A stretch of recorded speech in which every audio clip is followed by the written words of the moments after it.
আসসালামু আলাইকুম ওয়া রাহমাতুল্লাহি ওয়া বারাকাতুহু। আলহামদুলিল্লাহ ওয়াসসালাতু ওয়াসসালামু আলা রাসূলিল্লাহ ওয়া বা'দ।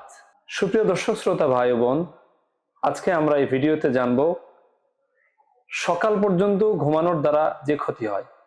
আব্দুল্লাহ ইবনে মাসউদ রাদিয়াল্লাহু তাআলা আনহু থেকে বর্ণিত, তিনি বলেন, আমরা একবার রাসূল সাল্লাল্লাহু আলাইহি ওয়াসাল্লামের সামনে এক ব্যক্তি সম্পর্কে আলোচনা করলাম, যে ব্যক্তি সকাল পর্যন্ত ঘুমিয়ে কাটিয়েছেন। রাসূল সাল্লাল্লাহু আলাইহি ওয়াসাল্লাম তখন বললেন, যে ব্যক্তি সকাল পর্যন্ত ঘুমায়, শয়তান তার কানের মধ্যে প্রস্রাব করে দেয়। আল্লাহ পাক আমাদের সকলকেই ফজরের নামাজ বা জামাত আদায় করার তৌফিক দান করেন। ভাই বোন, আমরা এই হাদিস দ্বারা জানতে পারলাম সকাল পর্যন্ত ঘুমানোর কারণে মানুষের কানের মধ্যে শয়তান প্রস্রাব করে দেয়। আর আল্লাহ পাক আমাদের সকলকেই এই খারাপি থেকে বেঁচে থাকার তৌফিক দান করেন।